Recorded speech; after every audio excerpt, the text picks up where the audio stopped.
అదానీతో గత వైసీపీ ప్రభుత్వం ఎటువంటి ఒప్పందాలు చేసుకోలేదని మాజీ మంత్రి గుడివాడ అమర్నాథ్ వెల్లడించారు. కేంద్ర ప్రభుత్వానికి చెందిన సెకీ అనే సంస్థతో మాత్రమే ఒప్పందం జరిగిందని చెప్పారు. అదానీతో ఒప్పందం జరిగినట్లు నిరూపిస్తే దేనికైనా సిద్ధమన్నారు. విద్యుత్ ఒప్పందం ఆరోపణలు తాను ఖండిస్తున్నానని గుడివాడ అమర్నాథ్ వెల్లడించారు. గవర్నర్ గారిని కలుస్తారో లేదా రాష్ట్రపతిని కలుస్తారో లేదా అమెరికా ప్రెసిడెంట్ కలుస్తారో ఎవరిని కావాలంటే వాళ్ళని కలవమనండి. నేను క్లియర్ గా నిన్న కాక మొన్న కూడా ఒక పత్రికా సమావేశంలో నేను చెప్పడం జరిగింది. మా పార్టీ స్టాండ్ గా చెప్తా ఉన్నా.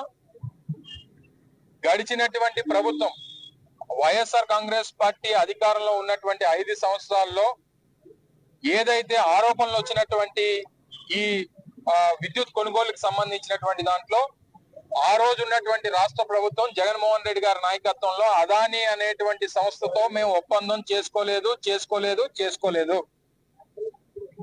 మేము చేసుకున్నటువంటి ఒప్పందం కేంద్ర ప్రభుత్వానికి సంబంధించినటువంటి ఒక మినీరత్న కంపెనీ సెక్కీ అనేటువంటి సంస్థ కేంద్ర ప్రభుత్వానికి సంబంధించినటువంటి సంస్థ. ఆ సంస్థతో జరిగినటువంటి ఒప్పందాలు మాత్రమే ఉన్నాయి తప్ప ఎక్కడన్నా మీరు అదానీ అనేటువంటి సంస్థతో ఆ రోజు రాష్ట్ర ప్రభుత్వం గాని మేము గాని ఒప్పందం చేసుకున్నటువంటి విషయాన్ని ఎక్కడన్నా చూపించగలిగితే మేము దేనికన్నా సిద్ధం అనేటువంటి విషయాన్ని చెప్పాం. బహుశా ఈ రోజు మా పార్టీ అధ్యక్షులు జగన్మోహన్ రెడ్డి గారు కూడా ఈ రోజు 4 గంటలకి మీడియాతో మాట్లాడబోతా ఉన్నారు. బహుశా అన్ని విషయాలు వారు కూడా సవివరంగా ప్రజలకు వివరిస్తారు.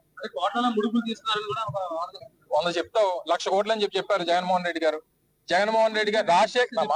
రాజశేఖర రెడ్డి గారు చనిపోయిన తర్వాత జగన్మోహన్ రెడ్డి గారి మీద 1,00,000 కోట్ల రూపాయలు అక్రమంగా సంపాదించారని చెప్పని అన్నారు. తర్వాత 43,000 కోట్లు అన్నారు.